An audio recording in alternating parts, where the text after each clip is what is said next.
I'm mainly here because I wasn't able to write a set, but I really did want to perform. Dust has meant a lot to me.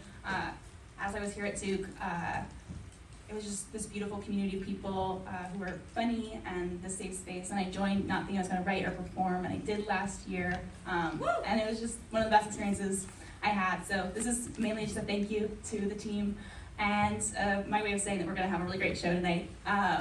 On to my job, introducing our next performer, Monica. They have performed at some of the premier comedy centers of the world, New York and LA. Meanwhile, our president, Sanjit, has at best performed at an Arby's. That's how Monica!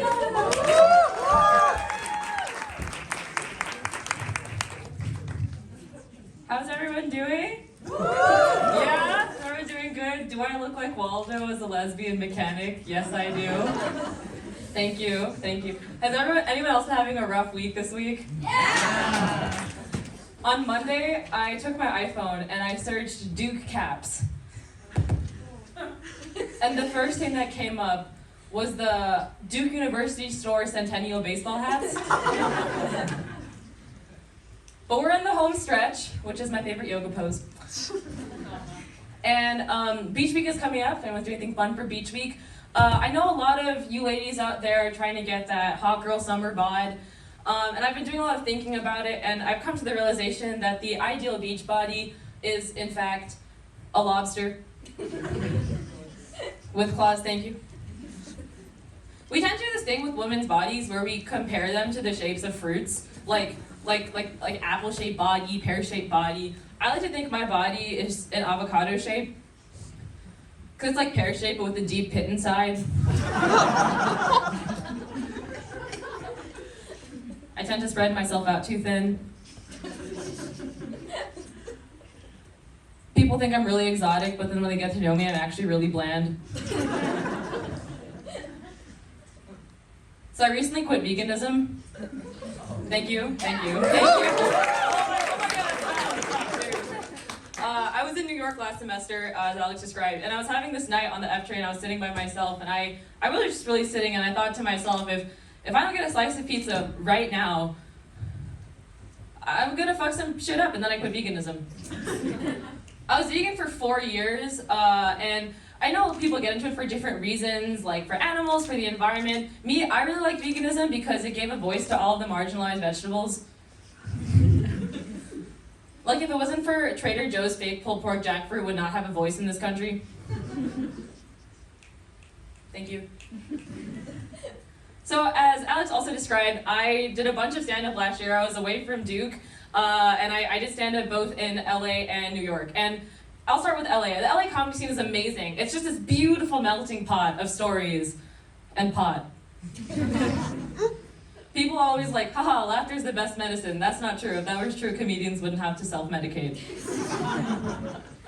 But yeah, I worked at a comedy club for 7 months. If any of you have been to a comedy club or have been to open mics before, they're pretty simple. Like, everyone gets 5 to 10 minutes, you show your material, and someone times you and tells you when to finish. That was my job, so for an entire year, I just got to silence men. Thank you. Thank you. I started doing shows. Shows are really fun. I remember my first show, I was really nervous, right? Like, I started getting a little anxious, so I ran outside the venue, and I was standing with my back turned to the door. I was standing over this trash can, and I went like, exhale. I was about to do it a second time when the security guard, he ran outside the venue, and he was like, hey man, you can't have that in there. You can't have that in here. And I started freaking out. And I turned around really slowly with my hands up in the air, and he saw my go-go squeeze applesauce. Word of advice, don't bring squirtable fruits to your comedy gigs if you want people to take you seriously. I did a lot of cool shows like in restaurants and bars and small clubs. I did this one show very frequently at the Sunset Rooftop, which is a hookah bar on Sunset Avenue. I'd never been to a hookah bar before. I never had smells that were so good since when I used to tell my parents I would do art projects in my room and would just huff Sharpies for hours.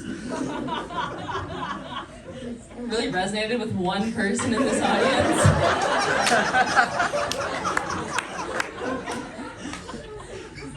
I did also do this one show, which was in partnership with a menstrual nonprofit. It was really cool. They did a lot of great work, but like I did spend an entire afternoon putting up paintings of vulvas in a studio. So that's a memory I'll forever take with me. When I started doing more shows, I had a friend who was this bartender, which means he got a lot of tips from comedians. And I was a comedian, so I got a lot of tips from comedians. And this one time, I was doing a show, and this guy came up to me, and he was like, "Monica, like, you did really well, but you need to be more like Megan Thee Stallion." Anyways, later on, I went to New York. When I got to New York, I was trying to be like really cool. Like I got like really all New Yorker energy. Like I was walking really fast. I ran into this guy and I was like, "Look, man, I'm walking here." And he was like, "We're in an elevator." Did a lot of fun stand up there. Went to 3 open mics one night. Got called Gay Mowgli 3 times by 3 different people. Let's take what you will from that.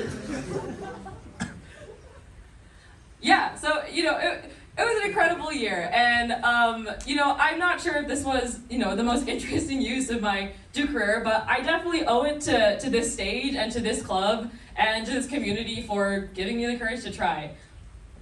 I'm taking thermal physics right now since coming back, because I'm a nerd, and one of the things that we've been learning about is entropy, and for those of you who don't know what entropy is, a lot of people think of entropy as like the descension into chaos, and that's really cool. That's one of the definitions of it.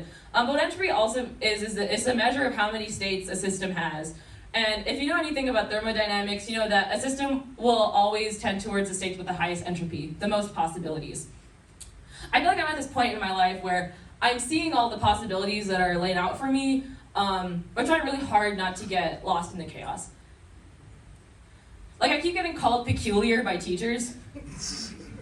Like physics teachers especially, which is really weird.